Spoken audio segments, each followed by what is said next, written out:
In 1868, Japan was at war with itself. Samurai were vanishing, the emperor was rising, and the old ways were dying fast. But one man, Kawamura Kiyoo, refused to fight with a sword. He chose a brush.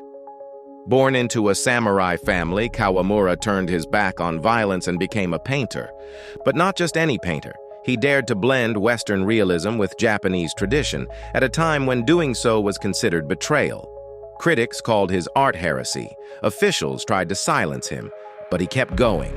And then, in a final stroke of rebellion, Kawamura painted a legendary piece called White Fox, a mystical, haunting vision of transformation, and gifted it to the Vatican.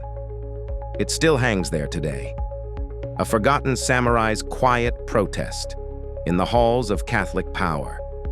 His weapon wasn't steel, it was imagination, and it outlived them all. Like and subscribe for The Rebels History Forgot.